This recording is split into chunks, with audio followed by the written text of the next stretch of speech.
السلام علیکم ورحمۃ اللہ وبرکاتہ۔ آج ہم تختی نمبر 3 پڑھیں گے۔ تختی نمبر 3 کا نام ہے حروف مقطعات۔ مقطعات کہتے ہیں ایسے حروف کو جو حروف ٹکڑے ٹکڑے ہوئے ہوں، جدا جدا ہوں، حروف ہوں، الفاظ نہ ہوں۔ اس سے پہلے ہم نے جتنے بھی الفاظ حروف ملا کر جو پڑھا تھا وہ الفاظ تھے، لیکن یہ حروف ہیں، تو ان کو کس طرح پڑھتے ہیں آئیے پڑھتے ہیں۔ اعوذ باللہ من الشیطان الرجیم، بسم اللہ الرحمن الرحیم۔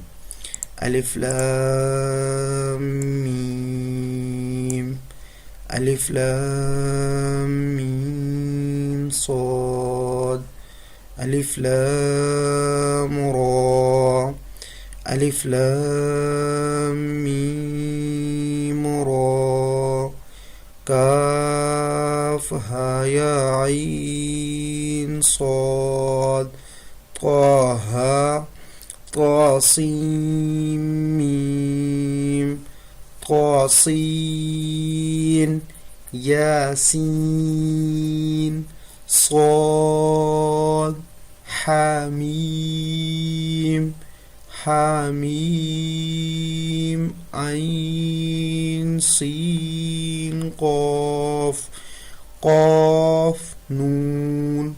یہ حروف مقطعات کی تختی ہے مکمل۔ اس کو آپ سمجھیں، پڑھیں، اگر سمجھ میں نہیں آئے تو اس کو بار بار دیکھیں اور کوشش کریں کہ اسی طرح پڑھیں جس طرح آپ کو سمجھایا گیا ہے اور پڑھایا گیا ہے۔ بہت شکریہ۔ السلام علیکم۔